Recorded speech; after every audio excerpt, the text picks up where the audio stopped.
Salut, je vais essayer de répondre à cette question qui m'a été posée. Peut-on être pur sans le Saint-Esprit ?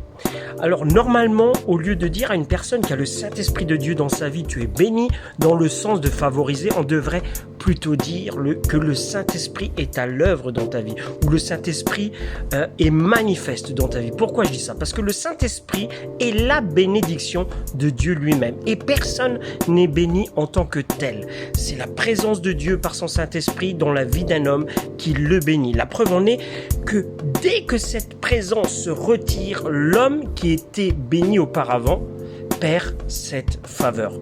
D'ailleurs, c'est pour cette raison que personnellement, je ne m'attache moi-même à rien d'autre qu'à Dieu lui-même, car je suis conscient que tant que je reste connecté aux bénédictions de Dieu, coule en lui la source, les bénédictions. Ne cherche plus la bénédiction, cherche plutôt Dieu dans la bénédiction. Comprends-tu ce que je veux dire ? Cherche plutôt Dieu que la bénédiction, car le Saint-Esprit est là où l'Esprit du Seigneur demeure. J'aimerais te dire que Satan te pousse aujourd'hui à courir après la bénédiction. Le Saint-Esprit te pousse à courir après Dieu, mais toi suis l'impulsion du Saint-Esprit. Nombreux sont les chrétiens qui veulent aujourd'hui aimer Dieu sans le Saint-Esprit, comprendre la Bible sans le Saint-Esprit, vivre une vie chrétienne victorieuse sans le Saint-Esprit, vivre une vie de sanctification véritable sans le Saint-Esprit, obtenir même la croissance et la paix dans l'Église sans l'Esprit de Dieu, satisfaire même Dieu sans le Saint-Esprit. Je t'assure, il y a des chrétiens qui veulent satisfaire Dieu sans le Saint-Esprit. Ils pensent que connaître un commandement suffit.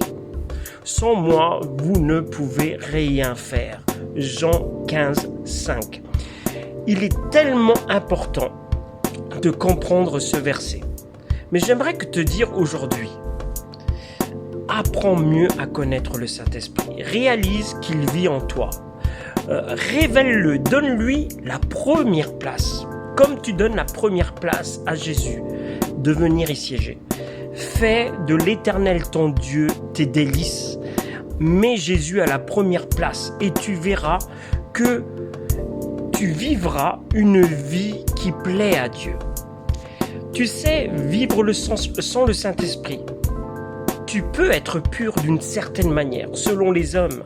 Mais devant Dieu, cela ne suffit pas. Il faut que tu apprennes à aimer Dieu et à le mettre à la première place, afin que tu sois sauvé. Sois béni.